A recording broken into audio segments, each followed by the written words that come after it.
Hello friends, अस्सलाम वालेकुम and welcome to reality stories. दोस्तों, 2018 में दो मियां बीवी कनाडा से इंडिया घूमने फिरने आए हुए थे। जेरल्ड कॉटन और इसकी बीवी जेनिफर। ये दोनों इंडिया के शहर जयपुर में थे जब जेरल्ड की तबीयत खराब हो गई। ये हॉस्पिटल में एडमिट हो गया, लेकिन कुछ ही देर में कार्डियक अरेस्ट की वजह से इसकी मौत हो गई। जेरल्ड सिर्फ 30 साल का था। दोस्तों, ये आदमी तो मर गया, लेकिन इसके साथ साथ लाखों लोग भी जीते जीते मर गए। इसकी मौत से लाखों लोगों की जिंदगी तबाह हो गई। जेरल्ड कौन था, ये कहानी जानते हैं।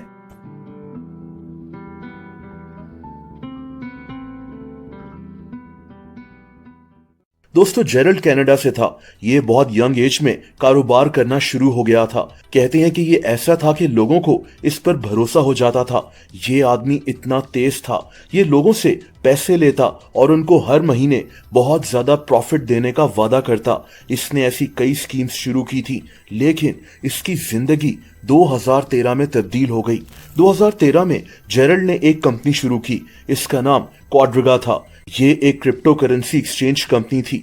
जेरल्ड बिटकॉइन वगैरह की ट्रेड करना शुरू हो गया। ये एक ऑनलाइन प्लेटफॉर्म था जहां लोग बिटकॉइंस खरीदते थे और बेचते थे। कुछ महीने के बाद इसने कनाडा में एक बिटकॉइन एटीएम मशीन भी लगवा ली। दोस्तों, सिर्फ एक साल में ये कंपनी बहुत आगे चली गई थी। इन्होंने 74 लाख कैनेडियन डॉलर्स की बिटकॉइंस की ट्रेड कर ली थी। असल में उस वक्त दुनिया की 70% बिटकॉइन ट्रेड जापान की एक कंपनी से होती थी। इसीलिए कनाडा से जापान पेमेंट्स भिजवाना और बिटकॉइन की ट्रेड करने का बहुत मसला होता था।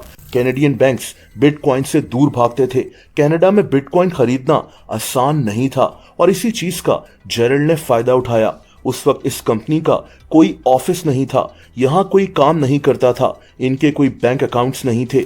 इस कंपनी में बस जेरल्ड काम कर रहा था अपने लैपटॉप पर। ये अपने घर से काम करता था। इसने एक कंपनी से कॉन्ट्रैक्ट किया हुआ था जो इसका थोड़ा बहुत काम देखते थे, जैसे लोगों को पेमेंट्स वगैरह भिजवाना। जेरल्ड हर हफ्ते कनाडा में कोई सेमिनार करवाता, लोगों से मिलता, उनको बिटकॉइंस के मुतालिक बताता।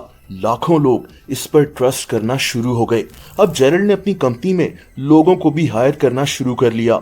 ये आदमी बच्चों को स्कॉलरशिप्स देता था, गरीबों की मदद करता था, यानी ये लोगों पर अपना भरोसा बना रहा था।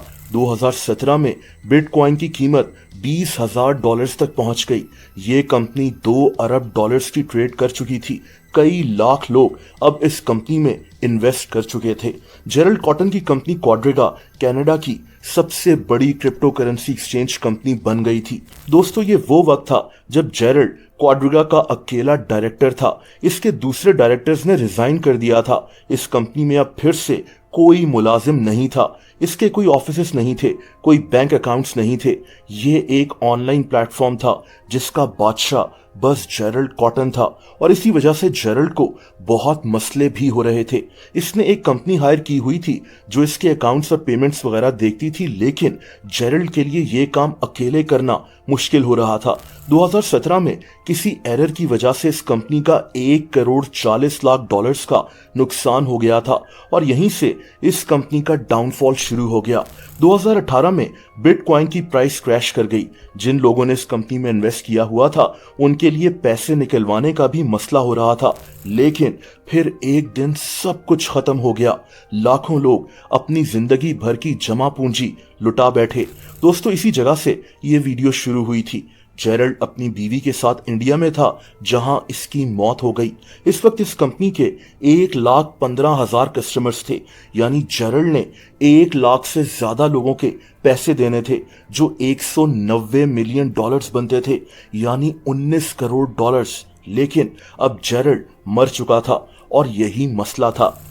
लेकिन दोस्तों, जितने भी क्रिप्टो करेंसी के फंड्स थे वो सब जेरल्ड के लैपटॉप में स्टोर हुए थे, या तो हॉट वॉलेट में या फिर कोल्ड वॉलेट में। हॉट वॉलेट्स इंटरनेट से कनेक्टेड होते हैं, इनमें बहुत छोटी अमाउंट्स होती हैं, जबकि कोल्ड वॉलेट्स सेविंग अकाउंट्स की तरह होते हैं। ये इंटरनेट से कनेक्टेड नहीं होते ताकि कोई इनको हैक ना कर ले। इनमें बहुत ज्यादा अमाउंट की क्रिप्टो करेंसी स्टोर हुई भी होती है और यही सारा मसला था। अगर इसका पासवर्ड कोई भूल जाए तो इस तक पहुंचना ऑलमोस्ट इम्पॉसिबल हो जाता है। इसका पासवर्ड सिर्फ जेरल्ड के पास था और अब यह आदमी मर चुका था। क्रिप्टो करेंसी एनालिस्ट ने इसके कोल्ड वॉलेट्स तक पहुंचने की बहुत कोशिश की। इनको इस कंपनी के 5 कोल्ड वॉलेट्स मिल भी गए थे, लेकिन ये सब के सब खाली थे। 1 लाख से ज्यादा लोग जिन्होंने इस कंपनी में क्रिप्टो करेंसी में इन्वेस्ट किया हुआ था, उनको नुकसान हो चुका था। लोगों की जिंदगी भर की जमा पूंजी जाया हो गई सिर्फ एक पासवर्ड की वजह से। दोस्तों, यहां लोग ये भी मानते हैं कि जेरल्ड अभी जिंदा है। ये इंडिया से कहीं भाग गया है ताकि लोगों को लूट सके। कुछ लोग ये भी मानते हैं कि इस कंपनी को बहुत नुकसान हो रहा था, जेरल्ड लोगों के पैसे वापस नहीं कर पा रहा था और तभी इसने खुद को मार डाला। असल में जेरल्ड ने मरने से सिर्फ 12 दिन पहले अपनी एक वसीयत लिखी थी। इसने अपनी बीवी के नाम सब कुछ कर दिया था। $1 करोड़ की प्रॉपर्टी, एक हवाई जहाज, एक बोट और गाड़ियां वगैरह। इसीलिए लोगों को आज भी शक है कि जेरल्ड की अचानक मौत के पीछे कुछ तो छुपा हुआ है। 2019 में ये कंपनी बंद हो गई थी और इन्होंने बैंक्रप्सी के लिए फाइल कर दिया था। इस कंपनी पर 2 करोड़ कैनेडियन डॉलर से ज्यादा की लाइबिलिटीज थी, जो इस कंपनी ने कभी वापस नहीं की।